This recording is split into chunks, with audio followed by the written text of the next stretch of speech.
Hey, this is Brian again, and I'd like to ask you to do a favor.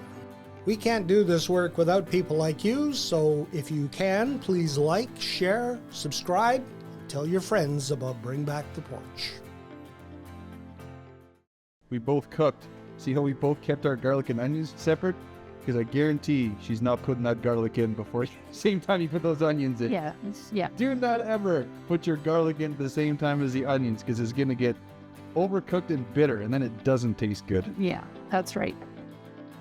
This episode of Bring Back the Porch brought to you by Bernie Leahy, River Street Realty. Let's get you home. Hey, everybody. Bring Back the Porch is in my kitchen today. I'm with my very good friend, Curtis Nash. Welcome. We thought we would challenge ourselves to make dinner for under $20 for 4 people. So, what are we having? Spaghetti and meat sauce. Perfecto. So maybe let's go through what we all have here for ingredients and start with that. We have our pasta, a couple onions, a clove of garlic, some spices, 2 cans of crushed tomatoes, some olive oil, and to save a little money this day and age, this is ground pork instead of ground beef, which tastes just as good in the sauce, especially meat sauce. And what is our price coming in at? All this all together around $15.60. So I think that's a pretty good value, considering for 4 people. Exactly. So in behind me here, I have a pot of water on the stove that's just going to be boiling for the pasta. We'll put some salt in it a little while.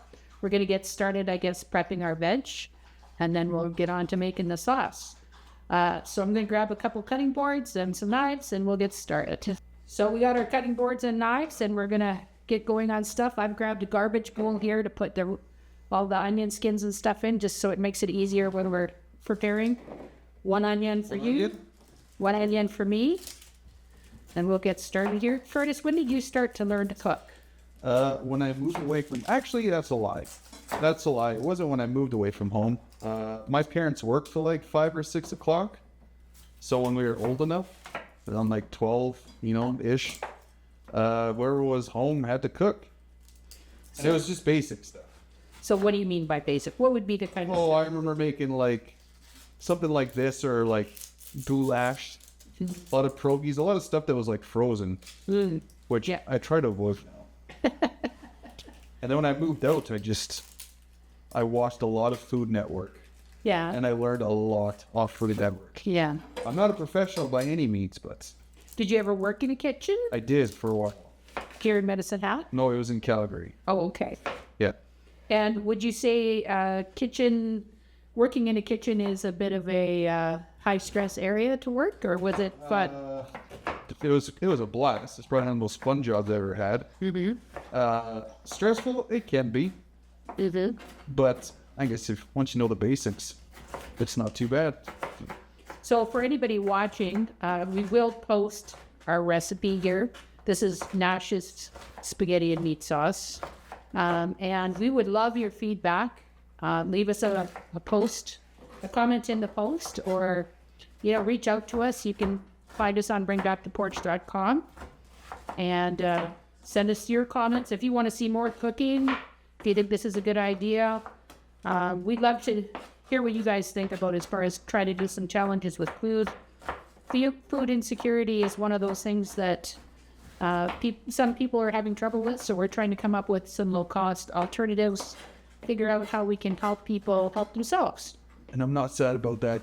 This is a supremely strong onion. I am barely opened my eyes, onion. My gosh. We're using 2 onions here because we both agreed that I love onions in my sauce. Yes. The more onions, the better. Onions and garlic. I have a little bit of a green onion here. This can add bitterness to the sauce, so I'm going to take it out and put it in my bowl over here. We don't think they're bleeding. Yeah. Now, when I make sauce at home, here in my kitchen, I usually puree my onion and I saute it in a pan. And as it sautés, it turns bright green. Like it looks like light. Yeah. And then as soon as it does that, some of the moisture comes out, and then that's when I add my garlic and my tomato. So maybe for another time I will make my own homemade sauce. But this was Curtis's idea, so that's what we're going with. We're just going to take the garlic here and pull out a few cloves. I'll give some to you, and I'll do a couple. Garlic is one of those things you either really love or you kind of like, but good cooks use a lot of garlic. Yeah. So. And I like real garlic. Yeah.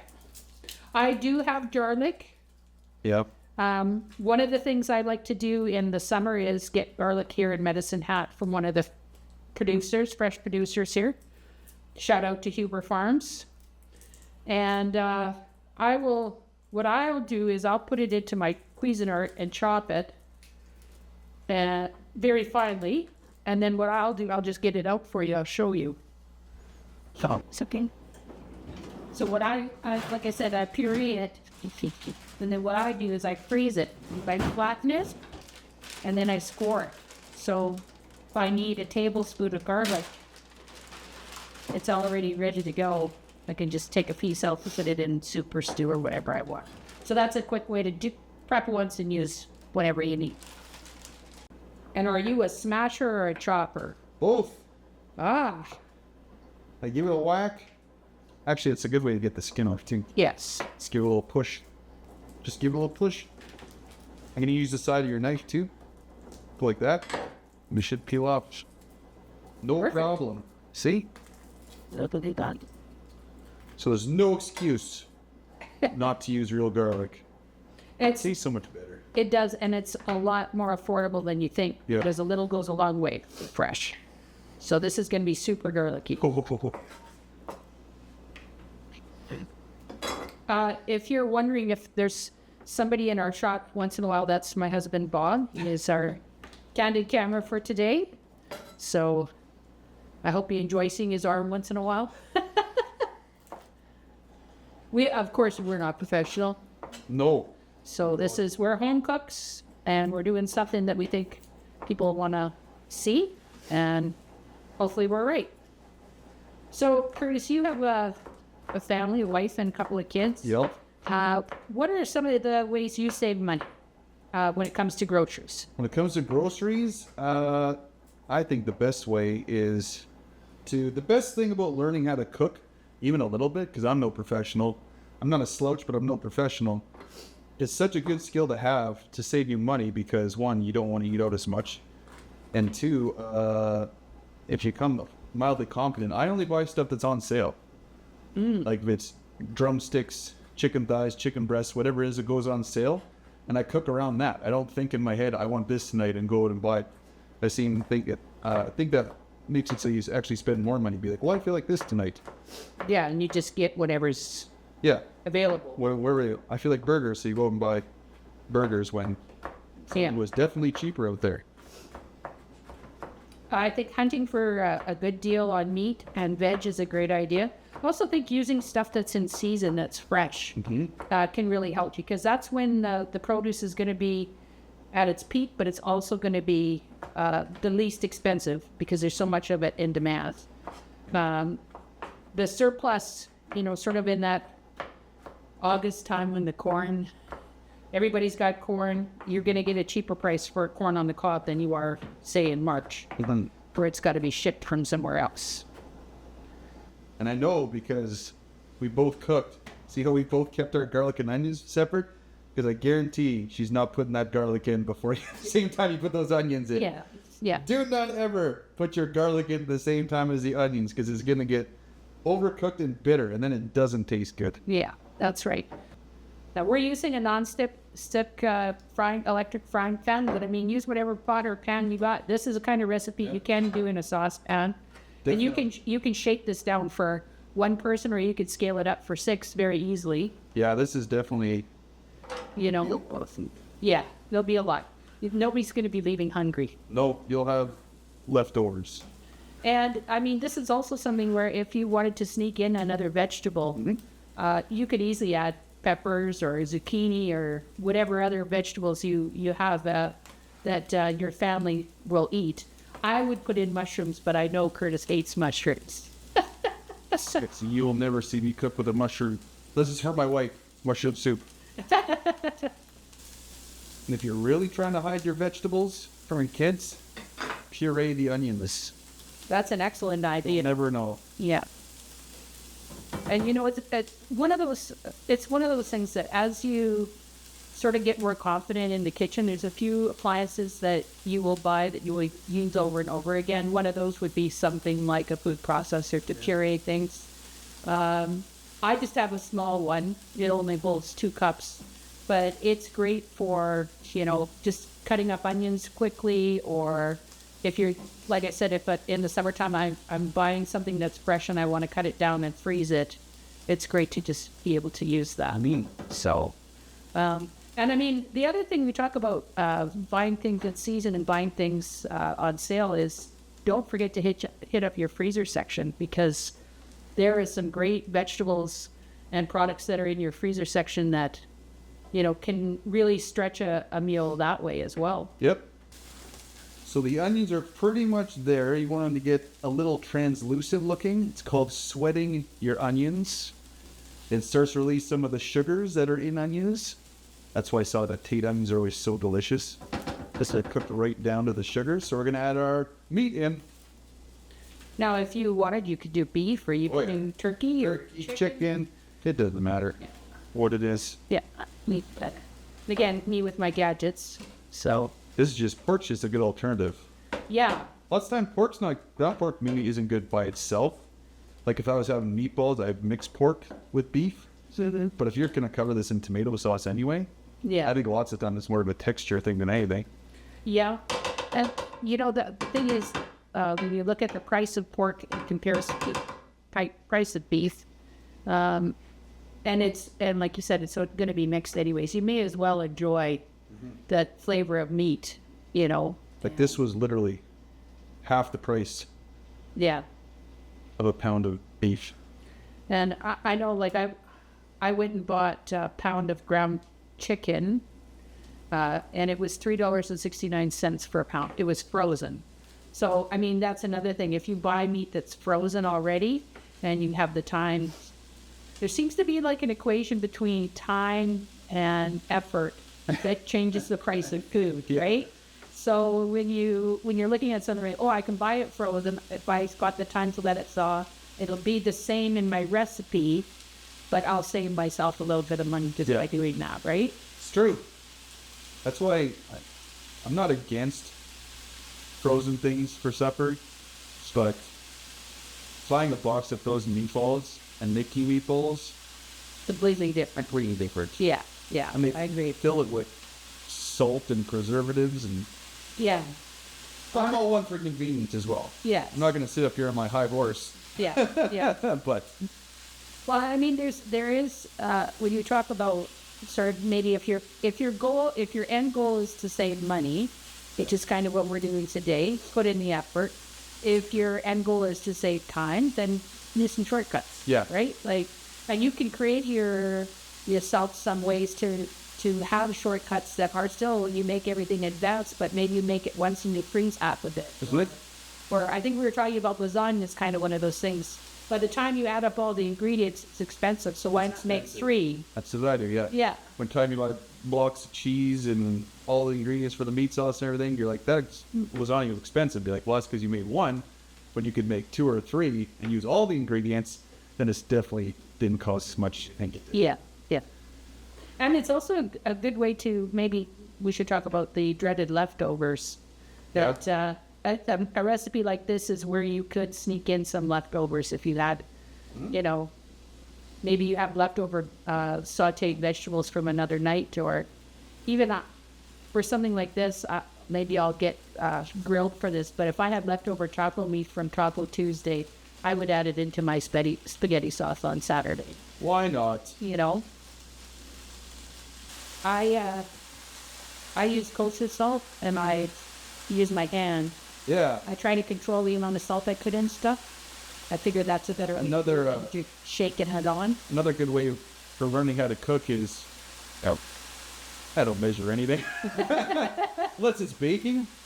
Baking, you need to measure. Stuff like this, if you know what to put in it, that makes it taste Italian, like your basil, your Italian seasoning, basil, oregano, thyme, maybe even rosemary, garlic, it'll taste Italian. I guarantee it. Yeah.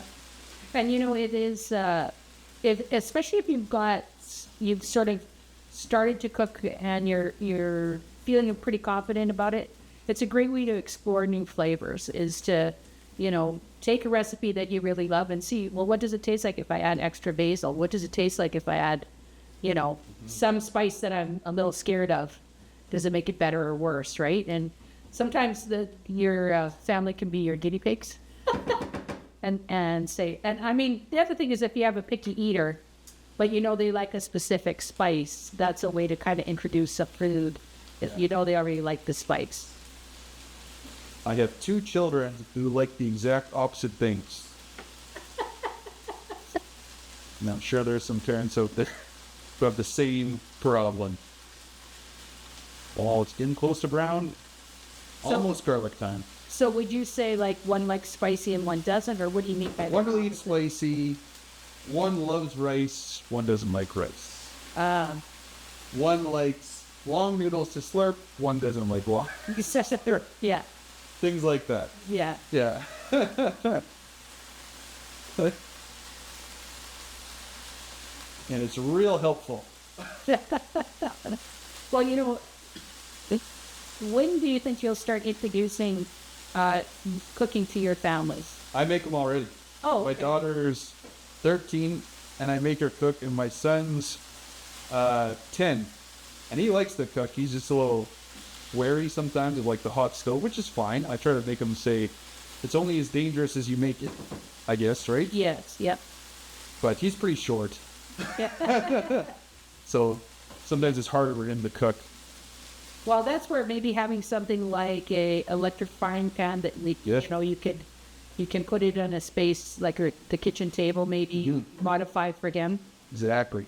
I think the other thing you could do too is maybe start with something. If you don't want them to use the hot stove, maybe start with, okay, you're in charge of peeling potatoes and carrots. If he wants carrots for a snack now, I used to do a whole bunch of them. Well, when he was younger, of course, we did it for him. Yeah. But now that he's older, like, you want a carrot? Peel it. Yeah. And that's a great way to kind of get kids thinking about where food comes from and how to cook it. I know, like, I grew up with a family of 5, and my after school was field of potatoes and carrots. And then when my dad wanted to start supper, then that part was done. I think he just really hated potatoes and carrots. I give my wife to peel my potatoes. There's nothing I hate more than peeling potatoes. Yeah.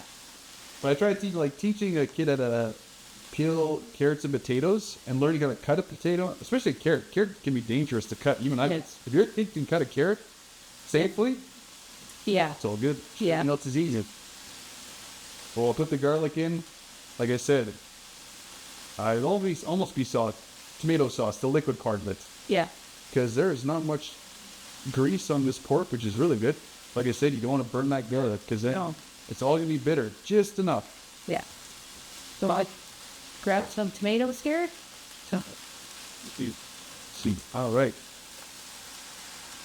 And these are crushed tomatoes. Crushed. Some people do one crushed, one chunky sometimes.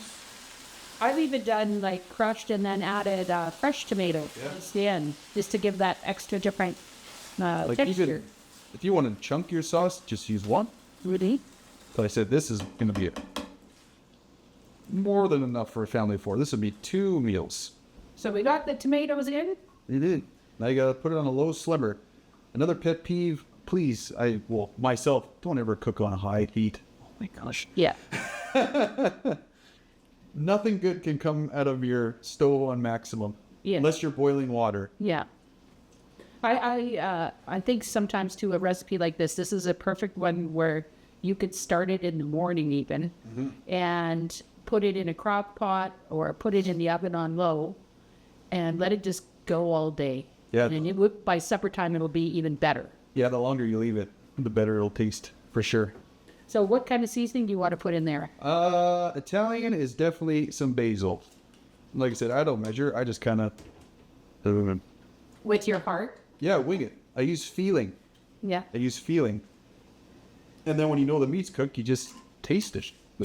I got some oregano. Those holes are too small.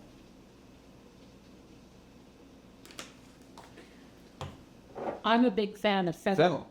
So I'm going to cut the seeds up a bit. Yeah.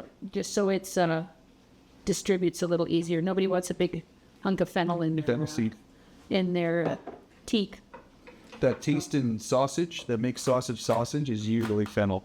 A lot of it. It's a bit of a kind of a licorice flavor, and a little goes a long way. Yes. But it's one of those things that they go, what makes this taste so good? And inevitably it's the fennel. So I like to use a scraper for my cutting board. I don't know about other people. I don't like to use my knife. Knives are expensive and scrapers are cheap. So I try to maintain that. It changes the smell right away, Right right? away, you can smell licorice. Yeah. And the other thing I've got here, Yes. I think we should add in, this is a rind from a piece of real Parmesan cheese. Yes.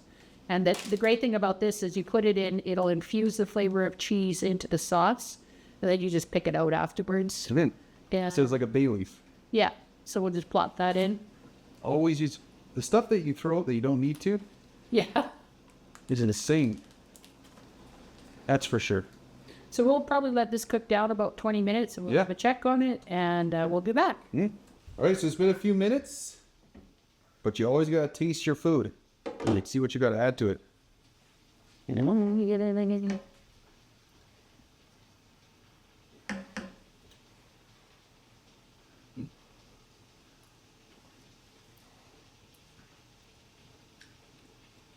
I think it needs a little salt. Salt. Yeah, definitely salt. You can be the salt guy. What do you think? Does it need a little bit more pepper? Yeah, I'll put some more pepper in it. What about for spices? Does it need anything? I have no problems adding a little more of the basil and oregano. You good. Why not? Little bits at a time. That's the trick. So I think the other thing that when you're learning to cook, one of the things to think about too is timing of when you're going to eat. So the sauce will probably, the sauce could sit for 25 minutes. It could sit for an hour. It's just going to get better at this point. Right now, everything's cooked. It's technically done. Technically done. So, I mean, this is the point where I would think about the pasta. Drop the pasta in. I'm one of the people that I have my water on and I get it boiling right when I start cooking. So it's ready to go when I am. I don't like to sit and wait for the water to boil. So if my water boils for an extra 10 minutes, I don't care. No. So, All you're going to get is less water. yeah. But if you put the lid on, it's not going to be like that. Not going to go anywhere. Okay. Are you a salted water for pasta? Yes. Oh. Yes, I am. So, All right, we'll drop some pasta in then. all right. Now, just because it's for 4 people, I bought 2, but we're not going to use 2. Yes, we're going to just do one package. That's 500 grams, which I think technically Is for 4. is for 4. So, all right. So add some salt.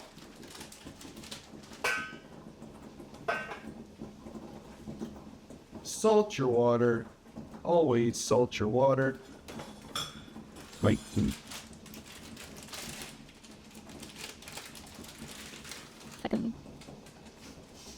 Slating? Yeah. The thing that you need to keep in mind too is the water is going to drop as soon as you put it in. So if you can bring the heat up on your water, it'll come back to a boil a lot faster.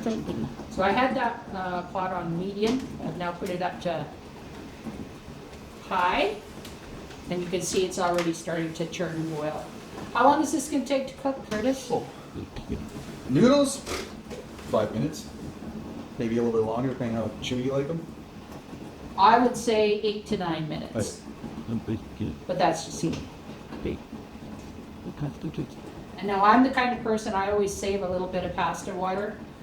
If I was tossing this and serving it right away as a main dish for a group of people, I would toss it all into a bowl all together. But for today, we're going to strain the spaghetti once it's cooked. And we'll just make up a bowl and put sauce on top. Yeah, because that way if you have extra sauce left over, you can just freeze the sauce. Good. It's all right to have noodles roasted, but it's never as good. Yeah. So the sauce has been simmering. Stick it right up. And now we get to play Find the Cheese. Yeah. Take out the cheese rind. Lays in there. Oh, got it. So yeah, so that's a great way to use something that's going to add flavor and texture to the sauce and give it that little cheesy flavor without spending any money on it, because it otherwise would have went into the trash. Now let's dish up some pasta. All right, so the water is boiling. We should check it and see if it's done. Curtis, what texture do you like your spaghetti to have? Slightly chewy. So in Italian, they call that al dente. It's got the right bite to the tooth. Perfect. Mm-hmm. So we'll strain it and Eat. All right. Well, it's time to dig into our food. We've got a special Porch friend with us, Serena Grona. She's agreed to be our official pasta taster. So tell us how we did. I hold this honor very highly. I'm very excited. Mm-hmm. I'm gonna rate that a solid 10 out of 10. Awesome. Yeah. Yeah, a meal for easily four with leftovers for under $20, and it's delicious. So if you have any recipes of your own that you'd like us to try, that your family does on a budget, send it in the comments. And cheers. Cheers. Have fun.